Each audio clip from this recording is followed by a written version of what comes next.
Are you ready for your word of the day? The word of the day is troll.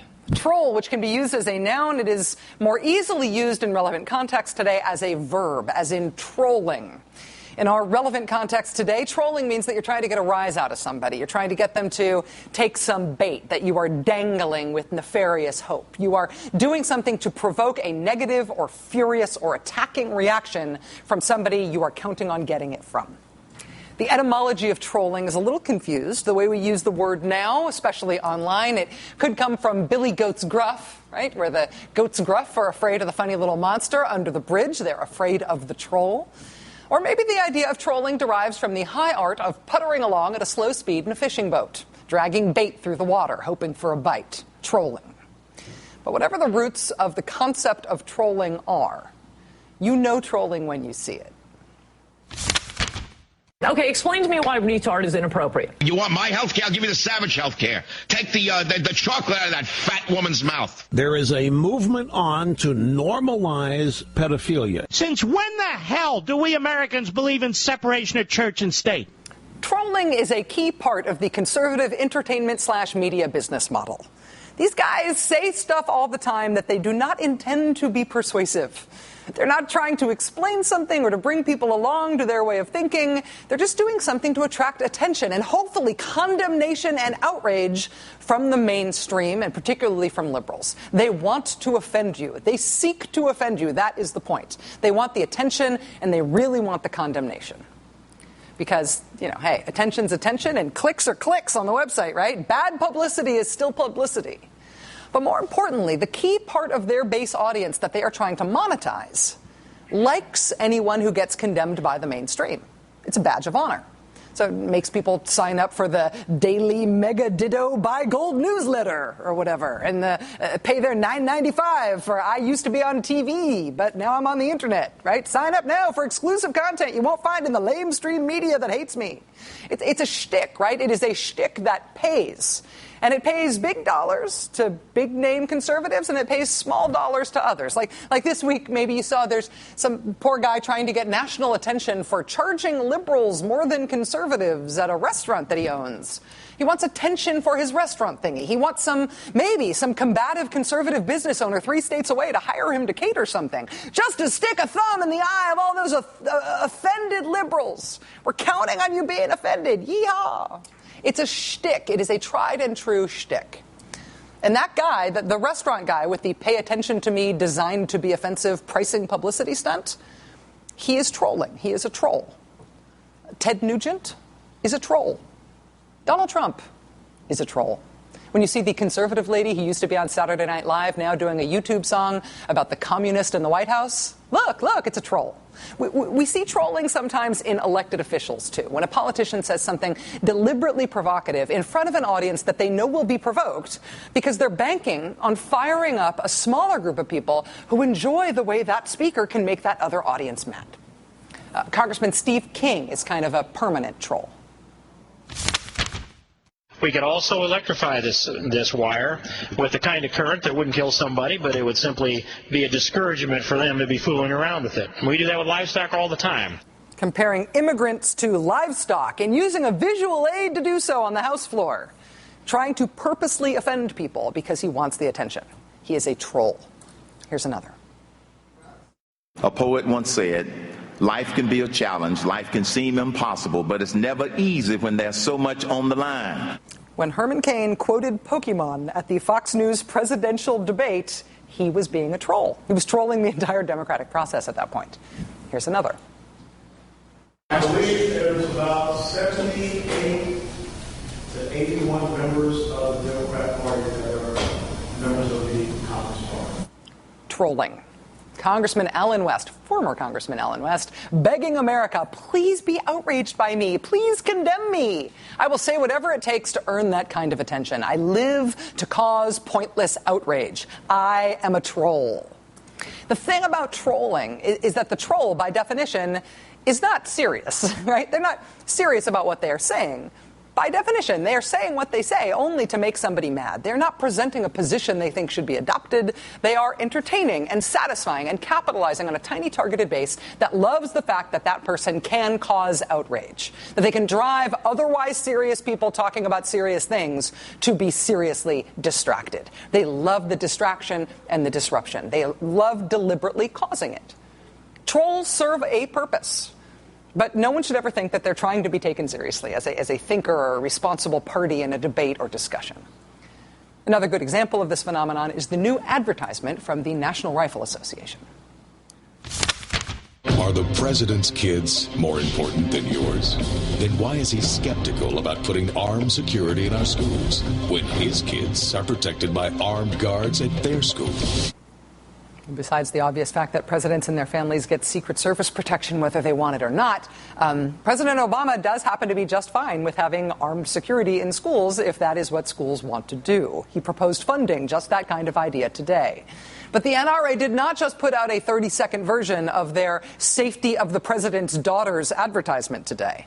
On their website today, they posted a much longer version. It's a 4.5-minute long version of the ad, which means it's not for TV, it's for their base. And in the long version, the trolling gets really obvious. You can tell they're trolling because they spend more than a minute of this thing proving to their own followers, to their own base, how mad the rest of the world is at the NRA for proposing the armed guards in schools, which, by the way, the president agrees with and wants to pay for. This is a simple idea from a simple guy that we need not to spend any time talking about. There's no research that says that putting more firearms in the hands of trained or untrained professionals in a shootout is going to make anybody who's sitting around safer. You, sir, are in the head.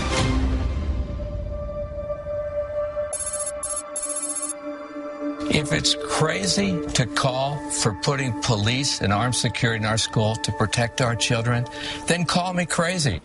Please call me crazy. I love it when you call me crazy. That's how I earn my troll food. That's my whole reason for being. Trolls have a purpose in our politics. They help niche, unpopular positions and people fund themselves and promote themselves as pseudo-political actors by tricking people who ought to know better into punching down at them.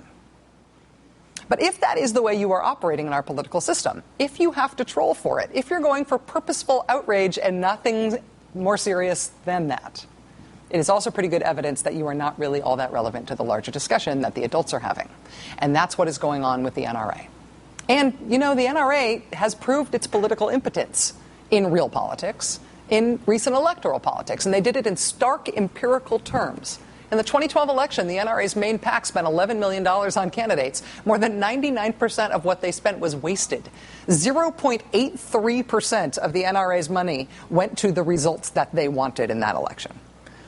In a year that was not kind to conservative money groups, the NRA distinguished itself. They showed themselves to be even a weaker political force than Karl Rove and the Chamber of Commerce, who really stunk. The NRA set a new bar for spending a lot and getting very little. We should change the name of this graph to Who's Afraid of the NRA? And the implicit answer should be nobody. Not in politics, not anymore. Not if you're paying attention to what happened to the NRA in this last election. And yet, when President Obama today announced his plan for reforming gun laws, this was the reaction in the Beltway press. Obama guns plan meets fast resistance, and why Obama's gun plan may be doomed, and NRA chief on Obama's real agenda. Oh yeah, let's go ask the trolls. This is how we see the debate about gun laws in this country. This is how the NRA has taught us to see the debate, with Democrats and law enforcement and mayors and victims of violence and most of the American people on one side, and themselves, the NRA, as an equal and perhaps greater force on the other. That's how they have taught us to see it, and the Beltway is happy to write that down. But I do not think that is how the debate is actually working now in real life. Here's another example. Look at this. This is the homepage of the Hill newspaper today in Washington, D.C. And they, like everybody else, is reporting the news about President Obama calling for gun reform. But can we zoom in on the other part of that screenshot there? Yeah. This is the ad on that page over on the right. My son was murdered in the mass shooting at Columbine.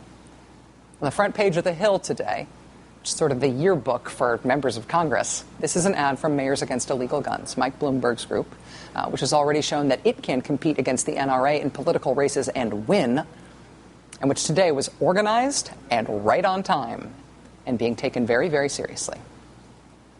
Joining us now is Steve Kornacki, co-host of MSNBC's The Cycle, and he's a senior writer for Salon.com. Steve, it's always a pleasure. Thanks for being here. Sure.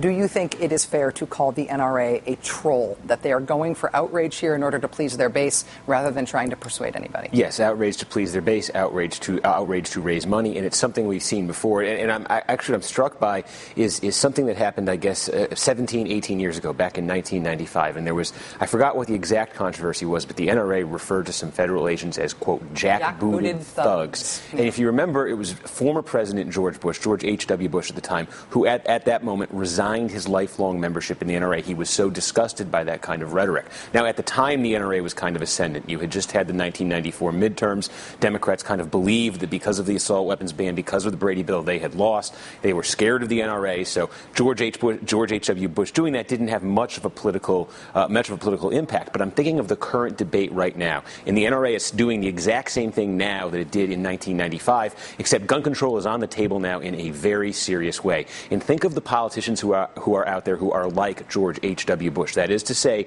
they have felt political pressure for most of their career to sort of toe the NRA line. They want to be anti-gun control. They don't want to anger the NRA. But right now, there's enormous pressure and there's an enormous opportunity to vote for real gun control. The NRA is making it easy for politicians like George Bush Sr. to say, you know what, these guys are a bunch of jokesters. These guys aren't taking this seriously. There's been a real tragedy here that requires a serious response, and I am ready to take action X. So I think the NRA could be hurting itself. Well, they might raise a lot of money off this, yes, but they're hurting themselves politically. And that actually, their incentives here, I actually think, make this make more sense. Because if you are the NRA, you know that if President Obama got every single thing that he proposed today, America would still be a nation with 300 million guns in it. Nobody's getting their guns taken away. You still get people hunting and fishing. You still get people target shooting. You still get people collecting weapons.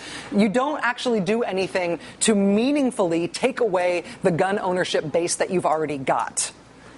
You continue to exist as the National Rifle Association. You've defined yourself as a hardliner. You've defined the president as a tyrant, and you can therefore continue to raise even more money than you've got now and be an slightly ineffective but definitely well-monetized pressure group that exists for the long haul. Right, and so much of their success really for the last 20 years, since the 1994 midterm election, has been this appearance of this idea that exists in the heads of Democratic politicians of you don't mess with these guys because you are going to lose at the polls if you do that. And I think the most dangerous thing for the NRA to come out of the 2012 election now is that Democrats are sort of realizing that the voters they were scared of losing by turning off the NRA, by going against the NRA, they don't necessarily need them to win elections anymore. Yes. You don't need to send John Kerry out goose hunting the weekend before the 2004 election anymore. You don't need Barack Obama signing a bill that makes it easier to carry in national parks. You can go out there and, the Republicans have been calling them the gun control party since 1994. Now you can be the gun control party. You're already paying the political price for it. You might as well get some of the benefit that comes with it, too. That's exactly right. Steve Kornacki, very smart. Senior writer at Salon, co-host of The Cycle, airing 3 o'clock Eastern, weekdays here on MSNBC. Steve, thank you. Sure. Spot on.